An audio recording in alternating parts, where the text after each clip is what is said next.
കുഴക്കാട്ടുശ്ശേരി ഗ്രാമിക അക്കാദമിയുടെ 18ാമത് വാർഷികം അരങ്ങ് 2026 ആഘോഷിച്ചു. ഉന്നത വിദ്യാഭ്യാസ മന്ത്രി ആർ ബിന്ദു ഉദ്ഘാടനം ചെയ്തു. കുഞ്ഞുമക്കൾക്ക് കുഴക്കാട്ടുശ്ശേരിയിലും പരിസര പ്രദേശത്തും മാത്രമല്ല നമ്മുടെ സമീപ പഞ്ചായത്ത് പ്രദേശങ്ങളിലെല്ലാമുള്ള കുട്ടികൾക്ക് ഏറ്റവും മികവാർന്ന കലാപരിശീലനം നൽകാൻ വ്യത്യസ്തങ്ങളായ കലാരൂപങ്ങളിൽ അവർക്ക് പ്രാവീണ്യം നൽകുകയും താല്പര്യം ജനിപ്പിക്കുകയും ചെയ്യാൻ ഗ്രാമികയുടെ നിരന്തര പ്രവർത്തനം വളരെയേറെ സഹായകരമാകുന്നുണ്ട്. ആ പ്രവർത്തനങ്ങളിൽ കിട്ടൻ മാഷോടൊപ്പം അണിനിരക്കുന്ന ഓരോരുത്തരെയും ഞാൻ ഈ സന്ദർഭത്തിൽ അഭിനന്ദിക്കുകയാണ്.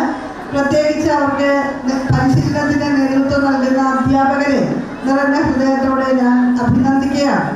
അതുപോലെ നമ്മുടെ വേദിയിൽ നിരന്നിരിക്കുന്ന നമ്മുടെ സ്നേഹ സ്വീകരണം ഏറ്റുവാങ്ങുന്ന പ്രശസ്തരായ വ്യക്തികൾ അവരുടെ കർമ്മ മേഖലയിൽ വ്യക്തിമുദ്ര പതിപ്പിച്ചതിന് ശേഷമാണ് നമ്മുടെ ഈ സ്നേഹ സ്വീകരണം അവർ ഏറ്റുവാങ്ങുന്നത്.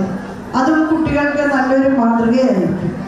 കുട്ടികളുടെ വ്യക്തിത്വ രൂപീകരണത്തിന് അവരുടെ അച്ചടക്കം, ഏകാഗ്രത, പരസ്പരമുള്ള കൂട്ടായ്മ, പാരസ്പര്യം ഇതെല്ലാം വർദ്ധിപ്പിക്കുന്നതിന് കലാപരിശീലനം എത്ര കണ്ട് പ്രയോജനപ്പെടുമെന്ന് വിവരിക്കാനും എനിക്ക് വാക്കുകളില്ല. കാരണം അത്രയധികം പ്രയോജനപ്രദമാണ് കലാരംഗത്തുള്ള പരിശീലനം.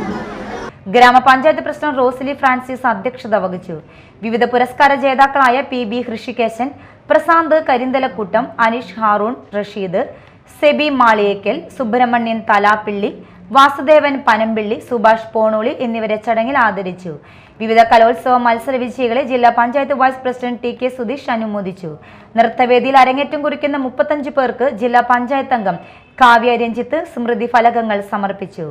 Mini poly, Ramesh കരിന്തലക്കൂട്ടം, P K കിട്ടൻ, എൻ പി ഷിൻഡു തുടങ്ങിയവർ പ്രസംഗിച്ചു.